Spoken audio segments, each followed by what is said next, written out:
महात्मा विदुर की इस धरती पर चुनावी चौसर बीत चुकी है। वैसे तो कहते हैं कि बिजनौर लोकसभा चुनाव का अंगणित साफ है। जब यहां दो दल मिलते हैं तो जीत का स्वाद चखते हैं। हालांकि राजनीति में हर बार 2 और 2 4 नहीं हुआ करते। वर्ष 2019 में सपा और बसपा गठबंधन जब था, तब हाथी चुनाव चिन्ह लेकर मलूक नागर यहां से विजयी हुए और दिल्ली गए। इस बार गठबंधन रालोद और भाजपा के बीच है। ऐसे में यहां की जनता किसे चुनेगी, यह तो 19 तारीख को तय होगा। तब तक आइए हम आपको लिए चलते हैं यहां की जनता के बीच और जानते हैं इस बार उनके मुद्दे क्या हैं। गंगा किनारे वाला लोकसभा क्षेत्र, कल कल बहती गंगा, इसकी हर विधानसभा को सींचती हुई बढ़ती है। महाभारत कालीन हस्तिनापुर, महात्मा विदुर की कुटिया, राजा भरत का जन्म स्थल, कण्व आश्रम, शुकतीर्थ की पावन भूमि, रामसर साइट हैदरपुर नम भूमि का क्षेत्र, गंगा में अटखेलियां करती डॉल्फिन, ये सभी संयोग अलग अलग 3 जिलों में होने के बावजूद एक साथ बिजनौर संसदीय क्षेत्र में मिलते हैं। बिजनौर का सामाजिक विन्यास और चुनावी अंक गणित ऐसा है कि अगर राजनीति के 2 बड़े खिलाड़ी साथ आ जाते हैं तो सियासत की पिच उनके लिए अनुकूल हो जाती है। चढ़े चुनावी पारे के बीच हरे भरे इस लोकसभा क्षेत्र में खेती किसानी पर चर्चा सबसे अधिक है। गन्ना, कोल्हू, चीनी मिलें, ये मुख्य मुद्दा है। यही वजह है कि जयंत जब बिजनौर में समर्थन मांगने मंच पर चढ़े तो बोले, इस बार गन्ना भी 400 पार। गन्ना किसानों की भी यही मांग है। मीरापुर में बैराज रोड स्थित कोल्हू संचालक मोहम्मद हुसैन जाफर कहते हैं, मिलों से ज्यादा गन्ना कोल्हुओं पर गिर रहा है क्योंकि कीमत 400 के पार यहाँ है, मिलों में नहीं।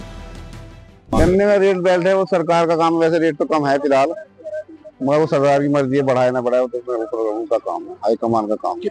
रेट तो भरपाई नहीं होगी, 400-450 के करीब भरपाई होगी। महंगा बहुत है, दवाइयाँ बड़ी महंगी हो गई। मुनाफा इस बार कम है। गन्ना पिछले साल बरसात से काफी मर चुका था, तो इसलिए गन्ना कम है। गन्ना इसलिए हाई रेट है। कोल्हू बिक रहा है 420-410, मील का रेट है 370। तो किसान कोल्हू तरफ ज्यादा भाग रहा है पैसे के लिए, कैश पेमेंट मिल रहा है कोल्हू में। बिजनौर जनपद में अगर मुद्दों की बात करें तो यहाँ एक बड़ा मुद्दा गुलदार का विषय, एक बड़ा विषय यहाँ है जो किसानों के लिए बड़ी समस्या है। बिजनौर जनपद के किसानों के लिए बना हुआ है गुलदार। और गन्ना भुगतान, एक शुगर मिल है बजाज की, जो बजाज की शुगर मिल का भुगतान आज भी अटका हुआ है। तो ये बड़े विषय यहाँ के हैं। और किसान की फसलों की खरीद की जो गारंटी का विषय है, उसके लिए भी यहाँ बिजनौर में कोई मंडी वगैरह इस तरह की नहीं है जो किसान की दलहन और तिलहन की फसलें यहाँ बिक सकती है। राजनीतिक रूप से भी बिजनौर बड़े राजनेताओं को आकर्षित करता रहा है। 1985 में तो राजनीति में 3 दिग्गज एक दूसरे के खिलाफ चुनावी महासमर में उतरे थे। कांग्रेस से मीरा कुमार ने लोकदल से रामविलास पासवान को पराजित किया था। तीसरे नंबर पर मायावती रहीं। 1989 में उन्होंने फिर किस्मत आजमाई और जीत दर्ज की।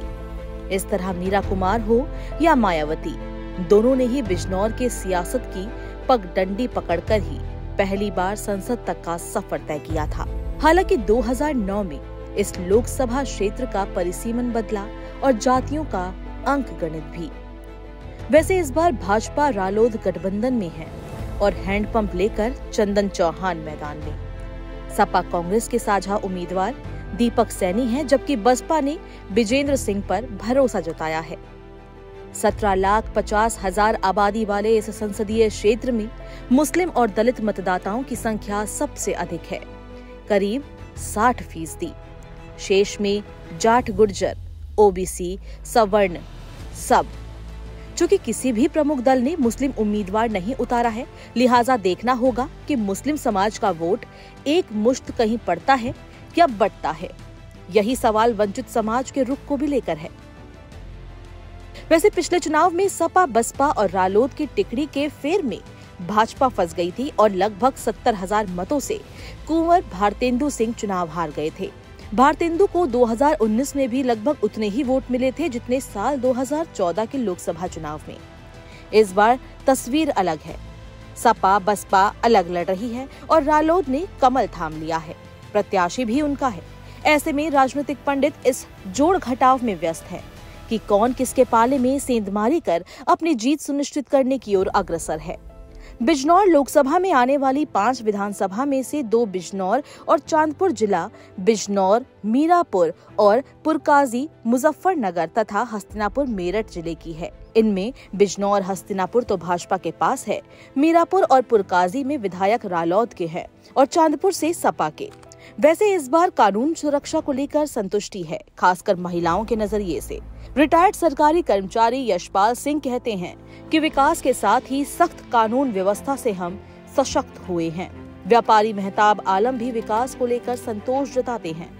करों में छूट की मांग है। जहाँ तक मुद्दे की बात है, मेरे विचार से विकास और लॉ एंड ऑर्डर, ये मेरे विचार से 2 मुद्दे महत्वपूर्ण।